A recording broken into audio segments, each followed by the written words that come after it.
Това е пациент, който ме посети преди около една година с оплаквания в кръста. Атанас, моля сподели, за какво ме посети? Здравей, Самир, здравейте на всички. А, Посетих Самир, защото кръста ми каза мяу.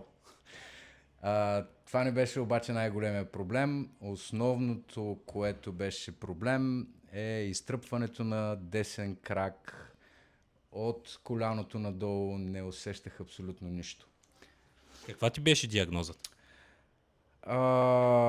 Първоначално бълджинг, който аз неглижирах и стана до херния. По-скоро диагнозата е екструзия, вид дискова херния. Преди колко време я откри? Ямъра направих на 24-та година декември месец, когато беше и най-зле положението.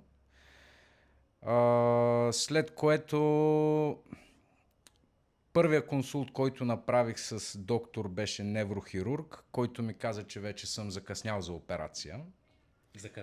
Закъснял за операция. Втори консулт, пак с неврохирург, отново Светило във Варна, същата констатация. Закъснял съм за операция. Какво предложиха като решение тогава? Единственото, което предлагаха, беше операция. Тоест нямаше, не ми даваха друга опция. Ясно. Кога ме посети за първи път? След като се оплаках на едно детско парти в градината, майка на едно от дечицата ме препоръча да се свържа с теб. Това става, може би, края на февруари месец 25-та година. Като тогава ти се съгласи да разгледаш всички изследвания, които имам, всички актуални ямарата и да ми кажеш дали изобщо има смисъл да чакам при теб или да отивам да се оперирам. След като каза, че виждаш възможност моята херния да се прибере, избягвайки операцията, започнах при теб средата на юни месец 25-та. Първото, което направихме, беше може би най-обстойният преглед, който някога ми е правило медицинско лице. 2 часа в оная стаичка с Пламен. Как започнахме с терапиите? Да споделиш кога сме започнали упражненията? Упражненията започнаха, може би, 3-4 месеца след като започнахме да се виждаме с теб. Значи в началото, докато бяха зле нещата, беше само на кушетката масажи.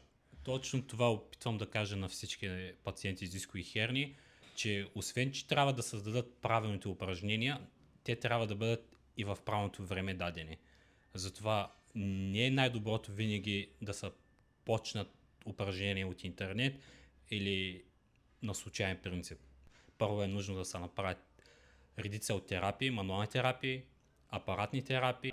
Какво ти забранихме като навици, като ежедневие? Направихме ли нещо допълнително, което да участва в ежедневието? Най-много съжаляваме, че ми забрани колело. Този първоначален преглед, който направи, се установи, че ми е изкривена походката. За да компенсираме това изкривяване в походката, ми назначи и изработи стелки.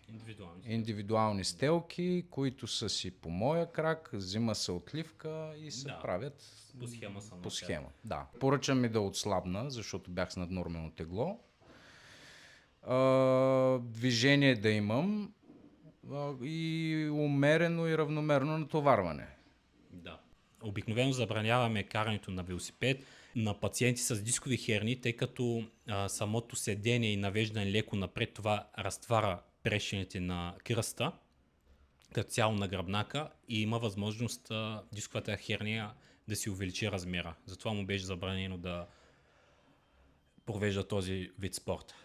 Но вече е разрешено. Вече е умерено разрешено. Добре, супер. Какво ще кажеш на всички пациенти, които са с дискови херни и са от специалист на специалист?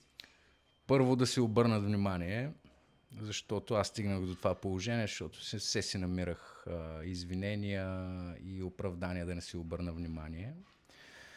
Второ,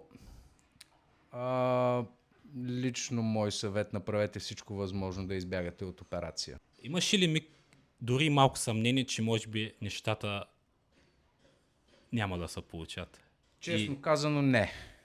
Защото дамата, която те препоръча, в момента обикаля с цялото си семейство по планините. Те правят преходи. Тя ми е била пациентка. Тя ти е била пациентка. В момента знам, че цялото семейство с двете дечица обикалят планините и честно казано не съм имал съмнения.